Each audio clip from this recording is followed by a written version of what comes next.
ñu woon ascenseur da ngay jóge premier étage yéeg ba 9e actuellement li tax ñu mën ko régler lenn rek la mooy ne y a une entreprise sénégalaise qui a accepté de nous accompagner pour ñu continuer net dans la sécurité. Donc yaakaar naa ne bett na leen bâtiment bi rafet na lool waaye ñun ko joxoon am na loo xam ne mënuñu ko woon te moom la ñu jural mooy lii mooy incident bi ñu am exactement ñi ngi en train de signer le contrat pour que notre entreprise prenne le courant fort kon nag loolu laa bëggoon a préciser joxaat président de séance bi ñu reprendre débat bi. jërëjëf monsieur Lo, je crois que c'était très bien de préciser tout cela et nous allons donc continuer cet exercice de transparence, de vérité que monsieur le ministre des Finances a commencé. Monsieur le ministre, je vous redonne la parole.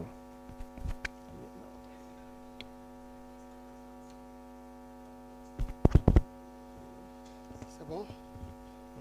C'est bon? Alors,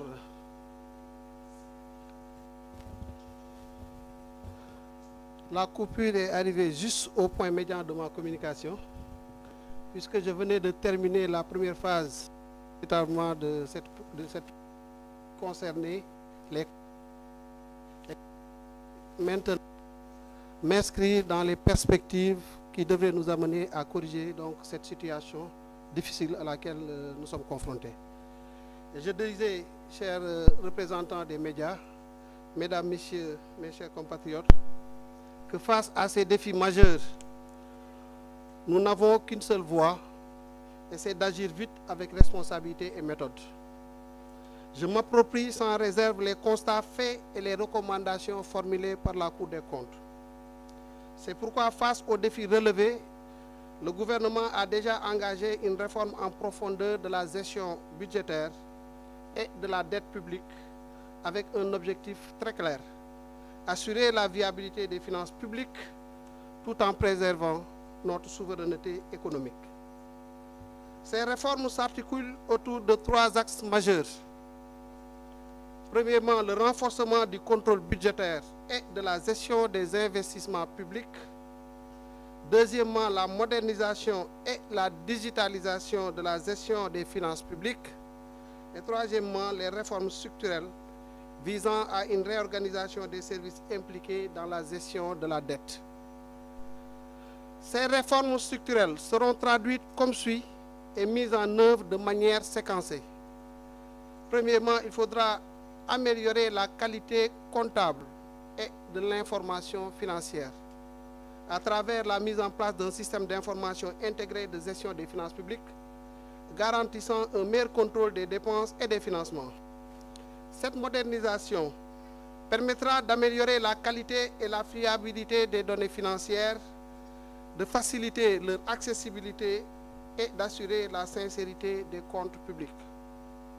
Un contrôle plus strict des projets financés sur ressources extérieures, avec la désignation d'un agent comptable chargé du suivi comptable des projets financés à cet effet. Et cette mesure vise à assurer un contrôle rigoureux et une meilleure gestion des engagements financiers du pays. Il faudra aussi veiller à la réorganisation du réseau comptable afin d'accélérer la centralisation des données, d'améliorer leur fiabilité et d'optimiser la gestion de la trésorerie de l'État. L'intégration de supports indispensables facilitera la fluidité des opérations comptables et garantira une meilleure traçabilité des flux financiers. Le deuxième axe porte sur la réforme de la gestion de la dette publique. Et il s'opérera à travers le retour à l'orthodoxie en matière de gestion de la dette par une centralisation des fonctions de négociation, d'utilisation et de gestion de la dette publique. Cette centralisation permettra de surmonter les difficultés liées à la dispersion des compétences dans l'administration de la dette publique. Elle se fera en réunissant de mobilisation des financements. Et cette réforme devra garantir une meilleure coordination de l'information financière et inefficiente des ressources publiques.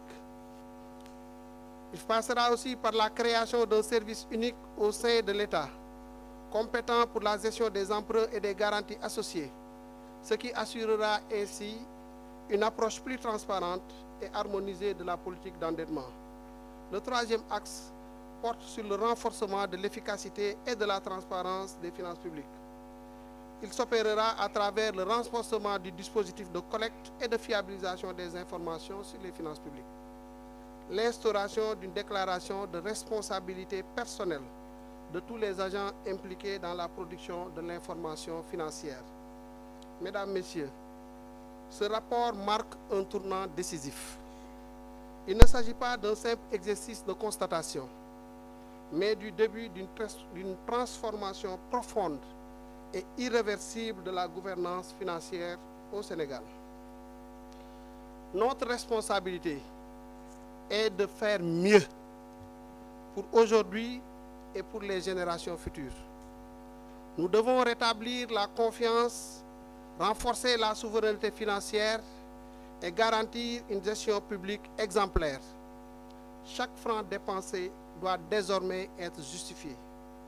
Chaque engagement budgétaire doit être optimisé et chaque réforme doit être appliquée avec la plus grande rigueur. Nous devons cette rigueur aux Sénégalais, nous devons cette transparence à nos partenaires, nous devons cette exemplarité à l'histoire.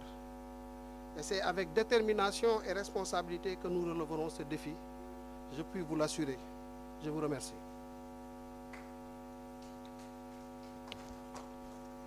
Merci beaucoup, Monsieur le Ministre.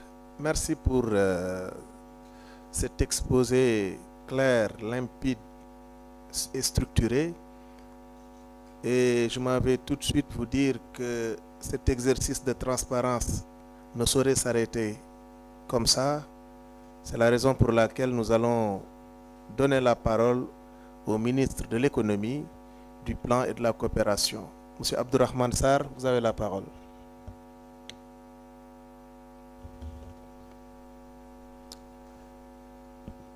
Alors, je vous remercie, Monsieur le ministre. Mesdames, Messieurs les représentants des médias, chers compatriotes, Mesdames et Messieurs, comme mon collègue ministre des Finances et du Budget vient de le dire, le Sénégal s'est engagé dans une ère nouvelle de transparence et de vérité, car rien de durable ne peut se construire dans le mensonge. Nous étions ici, il y a quelques mois, pour vous faire l'économie du rapport de l'Inspection générale des finances que le ministre des Finances et du Budget avait commandité par la volonté du chef de l'État et du Premier ministre de redresser le pays à partir de la vérité. L'audit de la Cour des comptes a confirmé ce qui avait été dit avec une